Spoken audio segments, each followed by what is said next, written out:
नमस्कार मित्रों, RVIS classes में आप सभी का स्वागत है। आज का टॉपिक मधुमेह, डायबिटीज, शुगर की बीमारी है। केवल सुनना है आपको, ध्यान से सुनिएगा। बहुत बढ़िया तथ्य हैं। शुगर की बीमारी हर किसी को हो सकती है। 1/3 लोगों को शुगर की बीमारी भारत में है। बच्चे से लेकर बूढ़े तक शुगर की बीमारी से पीड़ित हैं।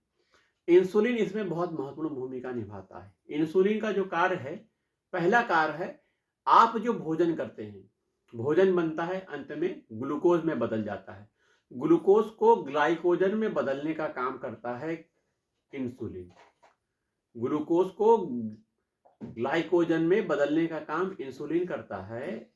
ये जो इंसुलिन है, इसका दूसरा काम है, यह कोशिकाओं की कोशिका भित्ति, जो बाहर की भित्ति होती है, कोशिका भित्ति पादपों में होती है, जीव कोशिका में जो भित्ति होती है, उसकी पारगम्यता को बढ़ाती है।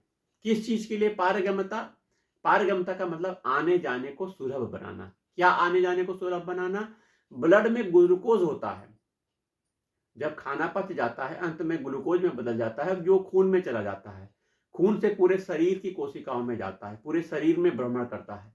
अब वही ग्लूकोज हमारी कोशिकाओं के अंदर जाना है, तो कोशिकाओं के बाहर की जो परत है, लेयर है, उसकी पारगम्यता को बढ़ाने के लिए कि हाँ ग्लूकोज तुम अंदर से कोशिका के अंदर आ जाओ, अंदर आने के लिए आने का काम यही ग्लूकोज करवाता है। पारगम्यता, परमेबिलिटी बढ़ाता है।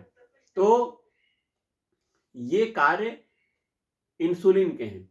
इंसुलिन बनता कहाँ पे है? इंसुलिन जो पेनक्रियाज है, पेनक्रियाज की बीटा सेल से बनता है। 3 प्रकार की सेल्स हैं पेनक्रियाज में। एक अल्फा सेल है, बीटा सेल है और डेल्टा सेल है। गामा सेल नहीं है, डेल्टा सेल है। तो अल्फा सेल से ग्लूकोगान हार्मोन्स बनता है। ग्लूकोगान हार्मोन्स का काम इंसुलिन के कार्य से उल्टा होता है। वहीं बीटा सेल से इंसुलिन हार्मोन बनता है और डेल्टा सेल से जो हार्मोन्स बनता है, वह दोनों कोशिकाएं, अल्फा सेल और बीटा सेल की कोशिकाओं से हार्मोन्स के निकलने का नियंत्रण करता है, बैलेंस करता है। सोमेटोस्टेटिन नामक का हार्मोन्स होता है डेल्टा सेल। तो पेनक्रियास से ये 3 महत्वपूर्ण हार्मोन्स निकलते हैं।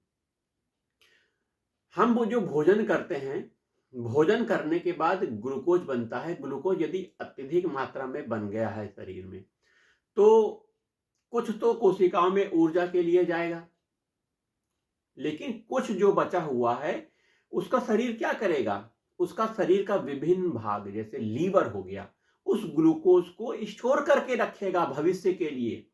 भविष्य में अगर आप उपवास कर गए, आपको भोजन नहीं मिला, तो वो ग्लूकोज आपके भविष्य के लिए सुरक्षित होता है। लीवर सुरक्षित करता है उसको, और भी अंग सुरक्षित करते हैं। किस रूप में सुरक्षित करते हैं? ग्लूकोज के रूप में नहीं सुरक्षित करते, ग्लाइकोजन को के रूप में सुरक्षित करते हैं। तो यही ग्लूकोज लीवर ग्लाइकोजन बना के स्टोर करके रखता है। किसके सहायता से? इसी इंसुलिन की सहायता से। यही इंसुलिन अगर कम मात्रा में बनने लग जाए, तो ग्लूकोज खून में ही पड़ा रहेगा, ग्लाइकोजन बनेगा नहीं, और भूख उपवास के समय ग्लाइकोजन होगा नहीं। वही आप जब जांच करने जाओगे खून की, तो देखोगे कि भाई ग्लूकोज तो पड़ा हुआ है खून के अंदर। ब्लड शुगर लेवल आपका बढ़ जाएगा। ब्लड शुगर लेवल आपका बढ़ जाएगा। क्यों? क्योंकि ग्लूकोज न तो कोशिकाओं के अंदर गया ऊर्जा बनाने के लिए, ना ग्लूकोज को ग्लाइकोजन में लीवर ने बदला, क्योंकि इंसुलिन की मात्रा नहीं है, बन नहीं रहा है या कम मात्रा में बन रहा है। तो डायबिटीज आपके 2 प्रकार के होते हैं, डायबिटीज इंसिपिडस और डायबिटीज मेलाइटस। तो डायबिटीज इंसिपिडस वो अलग चीज है। इसमें आपका पेशाब की मात्रा ज्यादा होगी इस डायबिटीज में। डायबिटीज इंसिपिडस ये एक अलग हार्मोन्स के कारण होता है। इसका इस डायबिटीज से लेना देना नहीं है। इसमें आपकी पेशाब की मात्रा ज्यादा होगी, मुंह सूखेगा, है ना, शरीर कमजोर हो जाएगा। जो हम डायबिटीज की बात कर रहे हैं, इंसुलिन का जिसमें संबंध है, वो डायबिटीज मेलाइटस है। और डायबिटीज मेलाइटिस दो प्रकार का होता है, type 1 diabetes mellitus, type 2 diabetes mellitus. Type 1 diabetes mellitus में व्यक्ति के अंदर इंसुलिन बनता ही नहीं है, या फिर बनता है तो बहुत नेग्लेक्ट मात्रा में, उसका कोई मतलब नहीं है। तो ऐसे में उस बच्चे को लाइफ टाइम, उस आदमी को लाइफ टाइम इंसुलिन के इंजेक्शन लगेंगे। कितने लगेंगे वो डॉक्टर बन पाएगा। तो ये डायबिटीज मेलाइटिस टाइप 1 की बात की। अब बहुत से लोग भारत में डायबिटीज मेलाइटिस टाइप 2 के पेशेंट हैं। टाइप 2 के पेशेंट क्यों हैं? क्योंकि इनके शरीर में किन्हीं कारणों से इंसुलिन बनता तो है, इंसुलिन बन रहा है, लेकिन कम मात्रा में बन रहा है। अब चाहिए, मान लीजिए हमको 1 गिलास पानी की प्यास लगी हुई है और आपको मिल रहा है मात्र आधा गिलास पानी, तो क्या काम चल पाएगा? आपकी प्यास बुझेगी?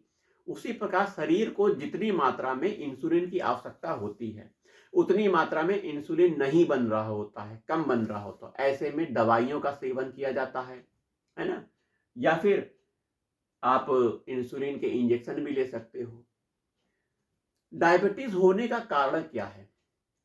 डायबिटीज होने का कारण एक तो जेनेटिक है। जेनेटिक मतलब आपके माता पिता, दादा दादी, नाना नानी किसी को हुआ होगा तो वो पीढ़ी दर पीढ़ी आता है, बच्चों में भी देखा जाता है, जेनेटिक कारण हो सकता है। दूसरा कारण आपकी खराब जीवन शैली। आप अजगर की तरह बिस्तर में पड़े हुए हो, आपका खान पान खराब है, आप बाहर का चाइनीज फूड खा रहे हो, पिज्जा पैक्ड फूड खा रहे हो, पिज्जा, चाउमीन, बर्गर, मोमोज, है ना।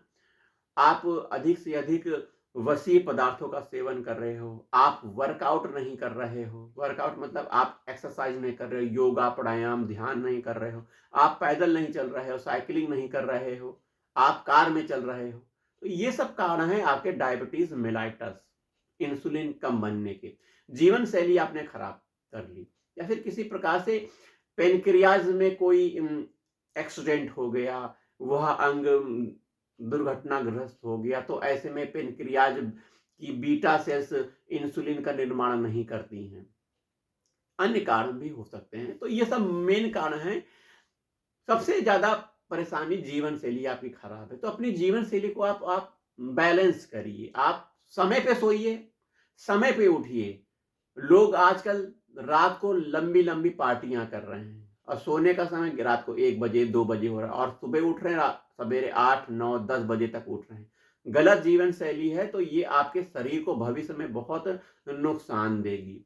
आपको कई बीमारियां हो सकती हैं, हार्ट की बीमारी हो सकती है, डायबिटीज तो हो ही रही है, हार्ट की बीमारी होगी आपको, शरीर में बहुत सी व्याधियां आ जाएंगी अगर आपकी लाइफस्टाइल खराब हुई तो। सोने का समय, जागने का समय एक निश्चित होना चाहिए। समय, रात का सोने का समय 9 बजे 10 बजे, अधिकतम 10:30 बजे सो ही जाना चाहिए, और सवेरे जल्दी उठना चाहिए। 4 बजे ब्रह्म मुहूर्त में उठना चाहिए। नहीं 4 बजे उठ पा रहे हो, 5 बजे उठ जाओ। 5 बजे उठ के सवेरे उठ के योगा करो, अभ्यास करो, नहा दो, भगवान का भजन करो। लेकिन ये चीज भारतीय संस्कृति नहीं अपना रही है। भारतीय संस्कृति अब विदेशी संस्कृति को अपना रही है, इसलिए वो व्याधियां मतलब बीमारियों को अपना दोस्त बना रही है। और डॉक्टरों का इसमें तो बहुत मुनाफा हो रहा है भाई। जितने अधिक पेशेंट होंगे उनको फायदा होगा, और डायबिटीज स्पेशलिस्ट कहा जाता है, जबकि वो डायबिटीज स्पेशलिस्ट नहीं होके पेट रोग विशेषज्ञ होते हैं, है ना। तो डायबिटीज के लक्षण क्या हैं? अगर डायबिटीज हो गई है, कैसे पता करें, क्या जांच करें? तो डायबिटीज जांच के लिए आप खाली पेट खून की जांच होती है, जो मशीन्स आती हैं, खाली पेट और खाने के 2 घंटे के बाद, पीपी और एफपीएस, मतलब खाने के 2 घंटे बाद और खाली पेट। आप मशीन से जांच करके देख सकते हो। यदि आपका डायबिटीज स्तर 70 से 110 के अंदर है तो आप डायबिटिक नहीं हो। 70 से 110 के अंदर नहीं है।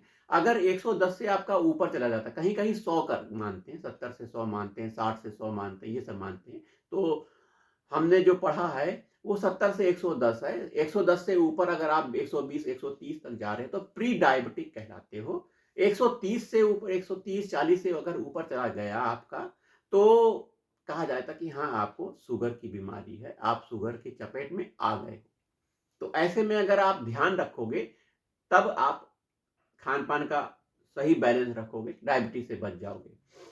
वहीं दूसरी जांच होती है खाने के 2 घंटे के बाद। अगर आपका शुगर लेवल 160 170 से ऊपर नहीं जा रहा है, उससे नीचे है, 160 170 से नीचे ही है, तो आप डायबिटिक नहीं हो। 160 70 से अगर ऊपर जा रहा है, 200 तक पहुंच रहा है, तब आप प्री डायबिटिक कहलाओगे। 200 से ऊपर चला गया तो आप डायबिटिक कहलाओगे। वहीं डायबिटीज की जांच के लिए HbA1c जांच होती है, मतलब आपका 3 महीने के अंदर शुगर कितना था वो एवरेज निकाल कर देता है HbA1c जांच। HbA1c खून की जांच है, आपकी खून यहां से लिया जाएगा और लगभग 200 250 300 रुपए की लगभग जांच है, कहीं कहीं 500 भी हो सकते हैं, है ना। तो इस जांच में पता लग जाएगा कि लगभग 3 महीने के अंदर आपका शुगर का औसत स्तर क्या था। वहीं इसकी रिपोर्ट अगर आ गई तो इसमें परसेंट में होता है, प्रतिशत में मापा जाता है। तो 5.67% अगर आपका HbA1c लेवल है, 5.6% या 5.7% से नीचे है या उसके बराबर है, तो आप डायबिटिक नहीं हो। 5.67 से ऊपर अगर ऊपर जा रहा है और लगभग 6 तक जा रहा है, 6.5 तक जा रहा है, प्री डायबिटिक का स्तर आपका कहा जाएगा। 6.5 से ऊपर अगर आप चले गए और ऊपर चले गए तो आप मतलब डायबिटिक कहे जाओगे, आप शुगर के पेशेंट कहे जाओगे, मधुमेह रोग से पीड़ित कहे जाओगे। अब इसके देखिए लक्षण क्या हैं। शुरुआत में आपको तो लक्षण इसके बहुत सारे बन जाते हैं। अगर ये लाइफ टाइम चलने वाली बीमारी को आपने कंट्रोल नहीं किया गया तो बहुत बड़ी बीमारियां हो सकती हैं। इस डायबिटीज बीमारी से शरीर के अन्य अंगों पर भी प्रभाव पड़ेगा। जैसे आपका दिल है, दिल पर प्रभाव पड़ेगा, आपके लीवर पर प्रभाव पड़ेगा, आंतों में प्रभाव पड़ेगा, आंखों में प्रभाव पड़ेगा, शरीर के हर अंग में प्रभाव पड़ेगा। तो डायबिटीज यदि हो गई है तो उसके लक्षण में आपको प्यास लगेगी, प्यास ज़्यादा लगती है किसी को पेशाब ज़्यादा लगती है, पेशाब की मात्रा बढ़ जाती है, आंखों की रोशनी कम हो जाती है ना। लीवर किडनी पर भी असर पड़ने लग जाता है ना। शरीर का प्रत्येक अंग कमजोर होने लग जाता है, थकावट लेजीनेस आपको होने लग जाती है। कोई भी काम करने जाओगे थक जाओगे, है ना, थका थका सा महसूस करोगे। क्योंकि थका क्यों महसूस करोगे? जो आपने भोजन किया दबा के, फिर वो पचने के बाद ग्लूकोज बनना, ग्लूकोज खून में चला गया, ब्लड में चला गया। अब ब्लड से जब शरीर की कोशिकाओं में जाएगा तभी तो ऊर्जा का उत्पादन होगा। ग्लूकोज प्लस ऑक्सीजन माइटोकॉन्ड्रिया में क्रिया होती है, ग्लूकोज आ जाता है ना। ग्लूकोज और ऑक्सीजन के मिलने से ऊर्जा का निर्माण होता है, कार्बन डाइऑक्साइड मुक्त होती है। यही ऊर्जा हमारे शरीर के कार्य करने के लिए उपयोगी होती है। अब ग्लूकोज जब कोशिका के अंदर गया ही नहीं, ग्लूकोज ग्लाइकोजन बना ही नहीं भविष्य के लिए, तो आपको थकावट आएगी कि नहीं? क्योंकि ऊर्जा बना ही नहीं, इसीलिए आपको थकावट आ जाएगी। तो शुगर के नियंत्रण के लिए क्या करना चाहिए? शुगर के नियंत्रण के लिए आप अपने लाइफ स्टाइल को सही करिए। सोने का समय निर्धारित करिए, 10 बजे हर हालत में सो जाइए, 10 बजे से पहले सो जाइए। शाम को जल्दी खाना खाइए, 8 बजे से पहले भोजन कर लेना चाहिए। वैसे कहते हैं 7 बजे से पहले भोजन हो जाना चाहिए शाम का। शाम का भोजन गरीब की तरह करना चाहिए। गरीब माने गरीब आदमी के पास पैसा होता ही नहीं है, तो उसी प्रकार आप अपना भोजन शाम का, रात का भोजन गरीब की तरह, मतलब थोड़ा भोजन करना चाहिए। दिन का भोजन, सवेरे का भोजन राजा की तरह करना चाहिए। राजा बहुत अमीर होता है ना, उसे कुछ भी मिल जाए वो, है ना, तो खूब आपको खा सकते हो। दिन का भोजन खूब करो और रात का भोजन भिखारी की तरह करो, कम करो। मतलब खाने में सलाद का प्रयोग करिए, हरी सब्जी खाइए, है ना, अनाज का प्रयोग करिए और आपके जो फ्रूट्स होते हैं कौन से, अंकुरित चना हो गया, मूंग दाल हो गई, ये सब आप प्रयोग कर सकते हो। मीठे का प्रयोग ना करिए, चीनी आपका दुश्मन है, नमक आपका दुश्मन है। 2 दुश्मन आपके हैं, एक तो आपका दुश्मन, 3 दुश्मन है। असली दुश्मन आपका मन है, मन पर चर्चा हम यहाँ नहीं कर रहे हैं। दूसरा दुश्मन आपका चीनी है, तीसरा दुश्मन आपका नमक है। तो 2 दुश्मन को पहचानो, चीनी और नमक। चीनी नमक से बचो, गुड़ खा सकते हो कम मात्रा में, और नमक की जगह आप सेंधा नमक, रॉक सॉल्ट का प्रयोग कर सकते हो। ये सफेद वाला नमक तो जहर है, समझिए। तो आपने खाने पीने पर आप ध्यान रखिए। बाहर का जो फास्ट फूड है उसे कम से कम मात्रा में, ना के बराबर। कोल्ड ड्रिंक्स, ये आपकी कोल्ड ड्रिंक जो प्रचार करते हैं हीरो हीरोइन, वो कभी यूज नहीं करते, आपको बेवकूफ बनाकर वो प्रचार कर रहे हैं। और कोल्ड ड्रिंक आप बहुत आराम से 200 रुपए का खूब लाते हैं, पीते हैं, पार्टी मनाते हैं, वही कोल्ड ड्रिंक आपको नुकसान करता है। देखिए, कोल्ड ड्रिंक में शुगर मिली होती है और जल के रूप में होता है, लिक्विड फॉर्म में होता है। जैसे आप कोल्ड ड्रिंक को अंदर डालोगे वैसे ही तुरंत ग्लूकोज बना ही है, वो तुरंत पेट में गया, तुरंत आपके खून में मिल जाएगा बहुत तेजी से। शुगर लेवल ऐसे हो जाएगा, बहुत तेजी से बढ़ जाएगा। तो कोल्ड ड्रिंक तो नुकसान है, और उसमें बहुत से ऐसे पदार्थ होते हैं जो आपके शरीर में, किडनी को, सबको नुकसान करते हैं। लीवर भी नुकसान होगा, किडनी नुकसान होगा, आंतों को नुकसान होगा। वही आपका कोका कोला टॉयलेट में डाल के देखो, बहुत चमकेगा एकदम। वॉश बेसिन सफेद वाला अगर आपके पास है, उसमें डाल के देखो, चमक जाएगा। और पेट में डाल के देखो, पेट को एकदम रगड़ देगा, खत्म कर देगा। अल्सर जैसी बीमारियां, अल्सर माने पेट का घाव, ये भी हो सकता है। तो कोल्ड ड्रिंक से बचो।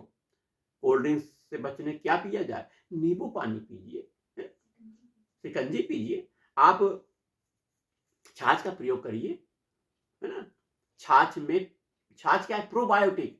आप प्रोबायोटिक के 30 रुपए का बोतल, 50 रुपए का बोतल प्रोबायोटिक पीते हो, उसमें है क्या? गुड बैक्टीरिया, जो आपके कोलोन के लिए, मतलब आंत का एक भाग है, आंतों के लिए समझिए बहुत फायदेमंद है। उसमें गुड बैक्टीरिया होते हैं। छाछ में मिल जाएगा, दही में मिल जाएगा, इसका सेवन करिए। बाहरी पाश्चात्य संस्कृति को अपनाने की जरूरत नहीं। और ये जो हीरो हीरोइन है, ये केवल प्रचार करते हैं, करोड़ रुपए अपने जेब में रखते हैं, ऐसा पदार्थ वो नहीं यूज करते। भले वो शराब पी सकते हैं, उनकी मर्जी, लेकिन वो लोग ये चीज पर प्रयोग नहीं करते हैं, इसका वो प्रचार करते हैं। अब धोनी साइकिल का प्रचार कर रहे हैं, क्या साइकिल चलाते हैं धोनी? विचार करिए। केसर का प्रचार हो रहा है किसी अभिनेता के द्वारा, क्या वो केसर खाता है? गुटखा वाला, केसर वाला गुटखा शायद ना खाता हो। तो हम उनका विरोध नहीं कर रहे हैं, हम बता रहे हैं, आपको जागरूक कर रहे हैं। तो जागरूक बनिए, खान पान की शैली सुधारिए। डायबिटीज के लिए रोज योगा करिए, कपालभाति, अनुलोम विलोम प्राणायाम, मंडूकासन प्राणायाम। ये आगे झुक कर होता है, ये ऐसे मुट्ठी करके, ये नाभि की तरफ, ये पोर्शन नाभि की तरफ दबा दिया जाता है। सांस को बाहर छोड़ते हुए इसको दबाकर, नाभि की तरफ दबाकर, ऐसे करके दबा के आगे झुका जाता है। इसको आप यूट्यूब में सर्च करके सीख सकते हैं, मंडूकासन। वहीं कपालभाति प्राणायाम है। वहीं आप पैदल चलो, है ना, पैदल चलने से आपके पूरे शरीर का व्यायाम होता है। साइकिलिंग करो, साइकिल से चलो। तो इस तरह लाइफ स्टाइल को सुधार करके आप अपने मधुमेह को नियंत्रित कर सकते हो। अगर फिर भी नियंत्रित नहीं हो रहा है तो दवाइयों का सेवन कर सकते हो। दवाइयों में आपका होम्योपैथ में देखिए, साइजोबियम है जो जामुन का बनता है, और बहुत सी दवाई हैं, आप होम्योपैथ में यूज कर सकते हो। होम्योपैथ के अलावा आपका करेला, जामुन, नीम, पता नहीं किसका पाउडर प्राप्त होता है आयुर्वेद में, उसको यूज करते सकते हो, है ना।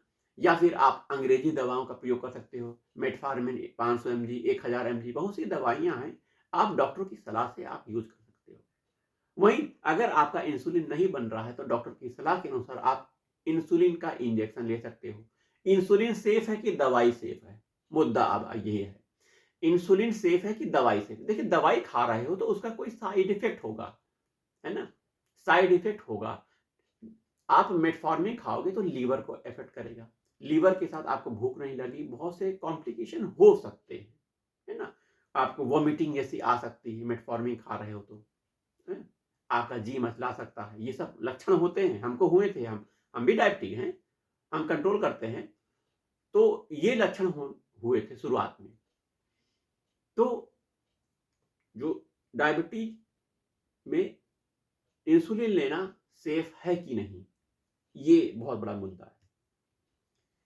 दवाइयों के साइड इफेक्ट हैं। अब इंसुलिन जो है वो किसी जानवर के अंदर बनाया गया है, एक विधि से इंसुलिन उसके शरीर से निकाला गया है, वही हम अपने शरीर में डालते हैं और यही शरीर, हमारा शरीर भी इंसुलिन बना रहा है।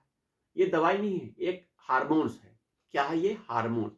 हार्मोन हम अपने शरीर में डालेंगे इंजेक्शन के माध्यम से, तो ये भोजन को पचने के बाद ग्लूकोज का अपना कार्य करेगा, ग्लूकोज को ग्लाइकोजन में बदलेगा या फिर ग्लूकोज को कोशिकाओं के अंदर भेजकर कहेगा कि चलो भाई भोजन को ग्लूकोज को पचा दो, ऊर्जा बना दो, ये काम कर देगा इंसुलिन।